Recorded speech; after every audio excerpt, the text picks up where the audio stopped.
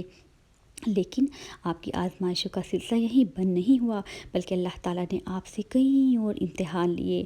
اس دوران اللہ تعالیٰ نے آپ کو حکم دیا کہ اپنی زوجہ حضرت حاجرہ اور چہیتے و اکلوتے بیٹے حضرت اسماعیل کو حرم کی ویران و بیابان سرزمین پر چھوڑ آؤ۔ یہاں آپ کو یہ بھی بتاتے چلیں، حضرت ابراہیم علیہ السلام کی پہلی شادی اپنی چچا زاد حضرت سارہ سے ہوئی، لیکن وہ ایک عرصے تک اولاد کی نعمت سے محروم رہے۔ ایک دن حضرت سارہ علیہ السلام نے ان سے فرمایا، آپ علیہ السلام حاجرہ علیہ السلام سے نکاح کر لیں، شاید اللہ تعالیٰ ان کے بدن سے اولاد عطا فرما دے۔ دراصل یہ سب کچھ من جانب اللہ ہی تھا۔ چنانچہ آپ علیہ السلام نے حضرت حاجرہ علیہ السلام کو اپنی زوجیت میں لے لیا اور پھر شادی کے 1 سال بعد ہی انہیں اسماعیل علیہ السلام کو جنم دیا۔ اس وقت ابراہیم علیہ السلام کی عمر 68 سال تھی۔ جب حضرت حاجرہ امید سے تھی تو فرشتوں نے آپ کو لڑکا ہونے کی نوید سنائی اور اسماعیل نام رکھنے کو کہا۔ حضرت اسماعیل 1800 قبل مسیح میں پیدا ہوئے۔ ایک نئی آزمائش حضرت ابراہیم علیہ السلام دعاؤں، آرزوؤں اور تمناؤں کے بعد پیرانہ سال میں پہلے فرزند کی پیدائش پر خوشیوں کا بھرپور اظہار بھی نہ کر پائے تھے کہ انہیں ایک اور آزمائش سے گزرنا پڑا۔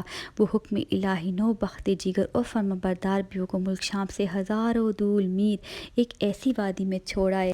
اللہ تعالیٰ کے حکم پر وہ اپنے چہیتے بیٹے اور حضرت حاجرہ کو دور بیابان مکہ میں جہاں کوئی آبادی نہ تھی وہاں سرزمین پر چھوڑ آئے۔ ایسی اجاڑ جگہ پر اہل خانہ کو چھوڑ کر واپس آ جانا، جبکہ وہاں نہ کوئی انسان تھا اور نہ کوئی دانہ پانی کا نام و نشان۔ حضرت حاجرہ ان دنوں حضرت اسماعیل کو دودھ پلاتی تھیں۔ اپنے شیرخوار بچے اور بیوی کو ایسی جگہ چھوڑ آنا سخت ترین امتحان تھا۔ اس امتحان کا مقصد جہاں اپنے محبوب بندے کی آزمائش کرنی تھی، وہاں دوسری طرف خانہ کعبہ کی تعمیر اور مکہ مکرمہ کو آباد کرنا بھی مقصد تھا۔ غرض یہ کہ حضرت حاجرہ اپنے بیٹے اسماعیل علیہ السلام کو دودھ پلاتی رہیں۔ مشکیزہ کا پانی اور کھجوریں ختم ہو گئیں، یہاں تک کہ حضرت رضی اللہ عنہ بھوکی پیاسی ہو گئیں، جس کے سبب دودھ بننا بھی ختم ہو گیا اور آپ کے ساتھ ساتھ بچہ بھی بھوک اور پیاس سے پلک اٹھا۔ بچے کی تڑپ اور پیاس آپ سے دیکھی نہ گئی۔ اس بے قراری کے عالم میں دوڑ کر قریب کے پہاڑی صفا پر چڑھی کہ شاید کہیں پانی نظر آ جائے یا کوئی انسان ہی نظر آ جائے جو ان کی مدد کر سکے، لیکن وہاں کچھ نظر نہ آیا تو اتر کر دوڑتی ہوئی مروہ کی پہاڑی پر چڑھیں کہ گویا مقصود نظر آ جائے، مگر یہاں بھی کوئی نظر نہ آیا۔ اس بے قراری، تڑپ اور پریشانی میں آپ نے صفا و مروہ کے 7 چکر لگائے۔ جب آپ بالغ تھک گئیں اور پانی ملنے کی کوئی صورت بھی نظر نہیں آ رہی تھی، ہر اسماعیل بھی پیاسے تھے، پیاس سے سخت مضطرب تھے۔ آپ نے ایڑی زمین پر پٹکنا شروع کر دیا۔ تب اللہ کے فضل سے حضرت اسماعیل علیہ السلام کا معجزہ ظہور میں آیا۔ جہاں آپ ایڑی مار رہے تھے اللہ تعالیٰ وہاں سے پانی کا ایک چشمہ جاری فرما دیا۔ آپ حضرت حاجرہ نے اس منظر کو دیکھا تو ہمارے خوشی کے پانی سے کہنے لگی، زمزم یعنی رک جا، زمزم یعنی رک جا۔ جب بی بی حاجرہ رضی اللہ تعالیٰ عنہا نے پانی پیا تو آپ کا دودھ جاری ہو گیا۔ اس وقت ایک فرشتہ ظاہر ہوا اور اس نے آپ سے کہا کہ اس بات سے خوف نہ کرو کہ تم ضائع ہو جاؤ گی، بے شک یہاں بیت اللہ ہے، اس کی تعمیر یہ بچہ اور اس کے والد کریں گے، بے شک اللہ تعالیٰ اپنے مقربین کے اجر کو ضائع نہیں کرتا۔ ابراہیم علیہ السلام کی تیسری آزمائش جو انتہائی عظیم ہے اور وہ یہ ہے کہ جب ابراہیم علیہ السلام نے دین حق کی خاطر ہجرت کی، یہ حضرت ابراہیم علیہ السلام کی تیسری قربانی تھی۔ دوستو اور ناظرین، ذی الحجہ اسلامی سال کا آخری مہینہ ہے۔ اسلامی سال کا آغاز محرم میں حضرت امام حسین رضی اللہ تعالیٰ عنہ کی قربانی سے ہوتا ہے اور اختتام ذی الحجہ میں حضرت اسماعیل علیہ السلام کی قربانی سے ہوتا ہے۔ حضرت ابراہیم علیہ السلام کی تیسری بڑی قربانی کے ذکر سے پہلے آپ کو حضور پاک صلی اللہ علیہ وآلہ وسلم کی حدیث کا مفہوم سناتے ہیں، جو عبداللہ بن عباس رضی اللہ تعالیٰ عنہ سے مروی ہے کہ اللہ پاک نے حضرت اسماعیل علیہ السلام کی والدہ پر رحم فرمائے۔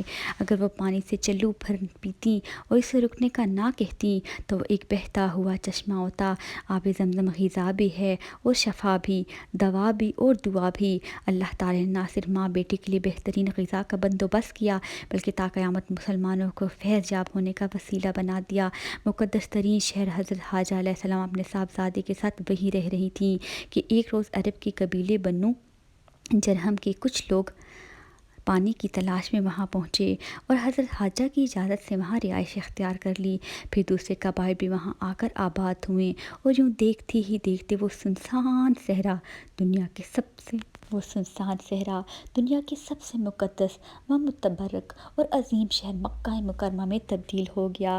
حضرت حاجہ نے بیٹے کی پرورش و تعلیم و تربیت پر خصوصی توجہ دی، سکھائے کس نے آداب فرزند۔ 13 سال کا طویل عرصے جیسے پلک جھپکتے گزر گیا۔ اسماعیل علیہ السلام مکے کی مقدس فضاؤں میں آب زمزم پی کر اور صبر شکر کی پے کر عظیم ماں کی آغوش تربیت میں پروان چڑھتے ہوئے بہترین صلاحیتوں کے مالک خوبصورت نوجوان کا روپ دھار چکے تھے کہ ایک دن حضرت ابراہیم علیہ السلام تشریف لائے، فرمایا، اے بیٹا، میں خواب میں دیکھتا ہوں کہ گویا تمہیں ذبح کر رہا ہوں، تو تم سوچو کیا تمہارا خیال ہے؟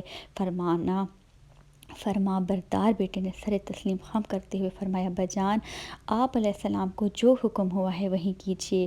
اللہ نے چاہا تو آپ علیہ السلام مجھے صابرین میں پائیں گے۔ ناظرین کرام، یہاں سے حضرت آدم علیہ السلام کی تیسری بڑی آزمائش شروع ہوتی ہے۔ حضرت اسماعیل علیہ السلام کا یہ صادقانہ سعادت مندانہ جواب دنیا بھر کے بیٹوں کے لیے آداب فرزندگی کی ایک شاندار مثال ہے۔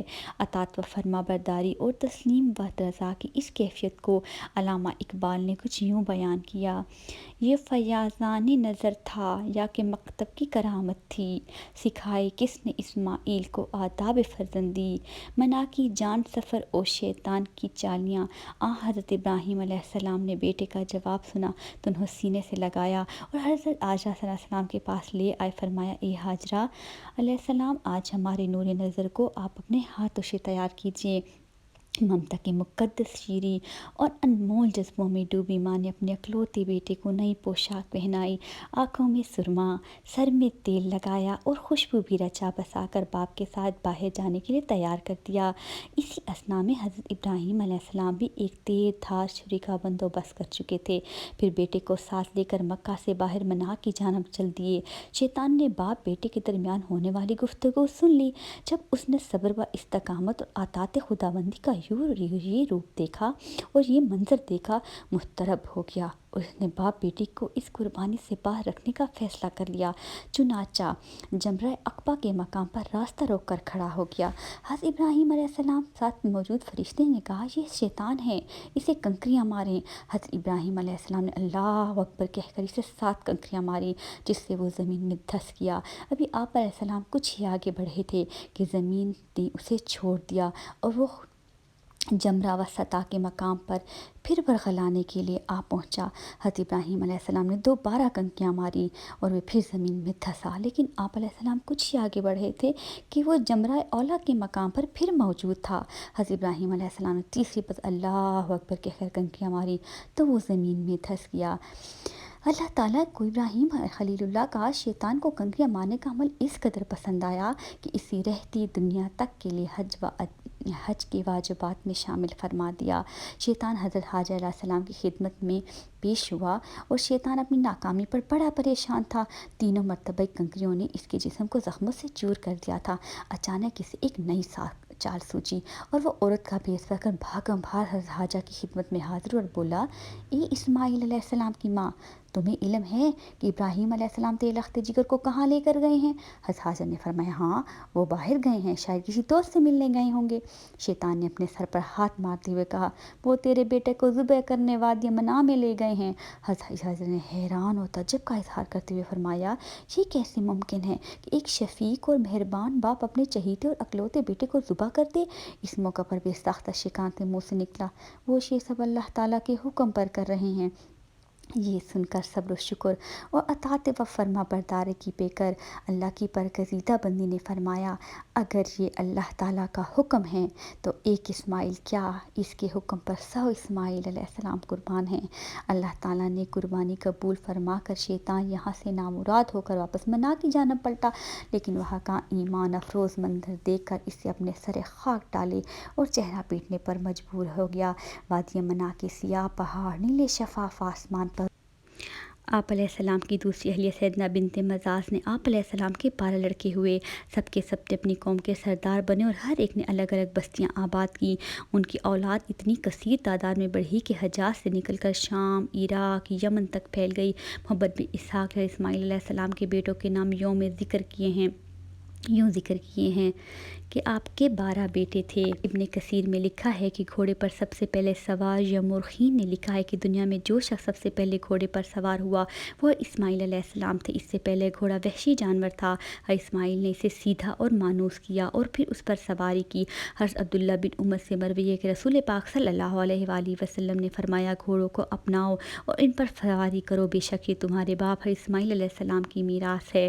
ایک حدیث میں بیان ہے کہ نبی پاک صلی اللہ علیہ وآلہ وسلم نے فرمایا کہ پہلا شخص جس نے واضح عربی زبان کے ساتھ زبان کھولی وہ اسماعیل علیہ السلام ہیں، اور یہ اس وقت 14 سال کی عمر میں تھے۔ ابن کثیر عربی کے علاوہ آپ کو کتبی اور اربانی زبان پر بھی عبور حاصل تھا۔ حضرت اسماعیل علیہ السلام کی وفات حضرت اسماعیل علیہ السلام نے 137 سال کی عمر میں وفات پائی۔ آپ کو کعبہ اللہ کے سر میں میزبان رحمت و حجر اسود کے درمیان اپنی والدہ کے پہلو کے سپرخات کیا گیا۔ آپ کا قرآن کریم میں تذکرہ بہت جگہ پر ملتا ہے۔ روایات میں آتا ہے کہ حضرت ابراہیم علیہ السلام کی شکل وصور ان کے بیٹے حضرت اسماعیل علیہ السلام سے بہت ملتی تھی، جس کو اللہ تعالیٰ نے ذبیح اللہ کہہ کر پکارا۔ دونوں باپ بیٹے ایک ہی جیسے شکل کے تھے۔ کبھی کبھی لوگوں کو حضرت اسماعیل علیہ السلام کو خلیل اللہ کہہ دیا کرتے تھے اور حضرت ابراہیم علیہ السلام کو ذبیح اللہ کہہ دیا کرتے تھے۔ اللہ تعالیٰ کو یہ بات پسند نہ آئی تو اللہ تعالیٰ نے باپ اور بیٹے میں تھوڑا سا فرق پیدا فرما دیا۔ سب سے پہلے حضرت ابراہیم علیہ السلام بال سفید ہوئے تھے۔ حضرت ابراہیم علیہ السلام کے بال سفید ہوئے تھے۔ حضرت ابراہیم علیہ السلام نے آئینہ دیکھا تو بڑا تعجب ہوا کہ یہ بال کیسے سفید ہو گئے۔ اللہ نے عرض کیا کہ اے اللہ کے بندے، اللہ تعالیٰ نے ارشاد فرمایا کہ یہ ہمارا نور ہے، اور فرمایا کہ ہمیں یہ پسند نہیں کہ کوئی ہمارے خلیل کو ذبیح کہہ کر پکارے، اس لیے ہم نے سفید بال پیدا فرما دیے تاکہ لوگوں کو معاوضہ نہ ہو۔ تو ابراہیم علیہ السلام کی یہ خصوصیت ہے کہ سب سے پہلے دنیا میں آپ کے بال سفید ہوئے۔ کوئی اللہ تعالیٰ نے آپ کو بزرگی مسلم طور پر عطا فرمائی تھی، ظاہری طور پر بھی اور باطنی طور پر بھی، رسالت کے اعتبار سے بھی اور انسانیت کے اعتبار سے بھی۔ یہاں آپ کو یہ بھی ناظرین کرام بتاتے چلوں کہ ختنے کی ابتدا بھی حضرت ابراہیم علیہ السلام کے دور میں ہی ہوئی تھی۔ ابراہیمی ملت کا ایک شعار ختنہ بھی ہے۔ توریت میں اللہ تعالیٰ نے ابراہیم سے کثرت ذریت کا وعدہ کیا اور یہ عہد کیا کہ اگر ان کی نسل توحید پر قائم رہی تو زمین میں اسے اقتدار دے گا۔ اس کے عہد کو یاد دلاتے ہوئے اللہ نے ختنے کو اس کی علامت قرار دیا۔ پھر خدا نے ابراہیم سے کہا کہ تو میرے عہد کو ماننا اور تیرے بعد تیرے پشت در پشت تیری نسل مانے، اور میرا عہد جو میرے اور تیرے درمیان میں ہے اور تیرے بعد تیری نسل کے درمیان میں ہے اور جسے تم مانو گے، سو یہ ہے کہ تم میں سے ہر فرزند نرینہ کا ختنہ کیا جائے اور تم اپنے بدن کی کھلڑی کا ختنہ کیا کرنا، اور یہ اس عہد کا نشان ہوگا جو تیرے اور میرے درمیان ہوگا۔ اور توریت میں اللہ تعالیٰ نے انہیں حکم دیا اور وہ فرزند نرینہ جس کا ختنہ نہ ہوا ہو اپنے لوگوں میں سے کاٹ ڈالا جائے، کیونکہ اس نے میرا عہد توڑا۔ چنانچہ یہ حکم ملتے ہی حضرت ابراہیم علیہ السلام نے گھر کے سب لوگوں کو جمع کیا اور اس روز ان کا ختنہ کیا۔ ان میں حضرت اسماعیل بھی تھے۔ اس وقت ابراہیم کی عمر 99 سال تھی اور اسماعیل کی 13۔ پھر اگلے سال اسحاق کی ولادت ہوئی تو حضرت ابراہیم ان کا بھی ختنہ کیا۔ حضرت ابو ہریرہ سے مروی ہے کہ نبی پاک صلی اللہ علیہ وآلہ وسلم نے فرمایا کہ ابراہیم نے اسی سال کی عمر میں قدوم ایک اور زار سے ختنہ کروایا۔ ناظرین کرام، حضرت ابراہیم علیہ السلام جب بہت بوڑھے ہو چکے تھے اور سارہ علیہ السلام بھی بانج تھیں، تو ایک مرتبہ کچھ لوگ حضرت ابراہیم علیہ السلام کے پاس آئے۔ وہ لوگ حضرت ابراہیم علیہ السلام کے لیے بالغ اجنبی تھے۔ مہمان نوازی کے تقاضوں کو نبھاتے ہوئے حضرت ابراہیم علیہ السلام ان سے نظر بچا کر ایک بشرا بھون کر لے آئے اور ان سے کھانے کے لیے اصرار کرنے لگے، لیکن جب انہوں نے کھانے کے لیے ہاتھ نہیں بڑھایا تو حضرت ابراہیم علیہ السلام اس بات سے بہت پریشان ہوئے۔ تو انہوں نے کہا، ہم انسان نہیں بلکہ اللہ کے بھیجے ہوئے فرشتے ہیں اور آپ کو بیٹی کی خوشخبری دینے آئے ہیں۔ حضرت سارہ علیہ السلام دروازے کی اوٹ میں کھڑی یہ ساری باتیں سن رہی تھیں۔ بیٹی کی خوشخبری سن کر بے اختیار اپنے سر کو ہاتھ مارا اور کہا کہ میں تو بانجھ ہوں اور بھلا میرے ہاں اولاد کیسی ہوگی، اور حضرت ابراہیم علیہ السلام بھی بہت بوڑھے ہو چکے ہیں۔ فرشتوں نے کہا، تمہارے رب کا یہی فیصلہ ہے کہ اس عمر اور بانجھ پن کے باوجود تمہارے ہاں بیٹا ہوگا۔ چنانچہ ان دونوں کو اللہ تعالیٰ نے بہت عرصے بعد بیٹا عطا فرمایا، جس کا نام اسحاق علیہ السلام رکھا گیا، اور انہی سے بنی اسرائیل کا سلسلہ آگے بڑھا۔ ناظرین کرام، یہاں آپ کو یہ بھی بتاتے چلیں کہ حضرت ابراہیم علیہ السلام کہ یہ واقعہ ناظرین کرام، یہاں پر آپ کو میں یہ بھی بتاتی چلوں کہ حضرت ابراہیم علیہ السلام، ایک روایت میں ہے کہ جب حضرت ابراہیم علیہ السلام نے وفات پائی تو ان کی عمر 75 برس تھی، اور وہ جبرون میں مقفیلہ کے غار میں دفن ہوئے۔ اب اس مقام کو خلیل کہتے ہیں، جو بیت المقدس کے قریب واقع ہے۔ ناظرین کرام، امید کرتی ہوں کہ حضرت ابراہیم علیہ السلام کے واقعے کے مکمل قصہ آپ کو سمجھ آ گیا ہوگا، اور ہجرے کے لحاظ سے آپ کو یہ ایپیسوڈ بہت پسند آئی ہوگی۔ ناظرین کرام، اس کے بعد حضرت اسحاق علیہ السلام اور قوم لوط کے خبروں پر آپ کو تفصیل سے بتایا جائے گا اور تاریخ بتائی جائے گی۔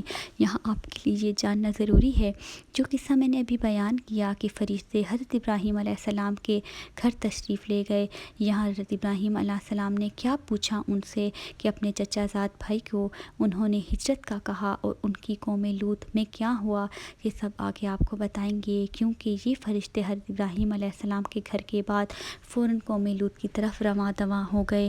ہم سے جڑے رہیے اور سیریز فرام آدم ٹو محمد صلی اللہ علیہ وآلہ وسلم میں ایپیسوڈ 8 حضرت ابراہیم علیہ السلام کا مکمل قصہ قدم پہ قدم آپ کو یقیناً سمجھ آ گیا ہوگا۔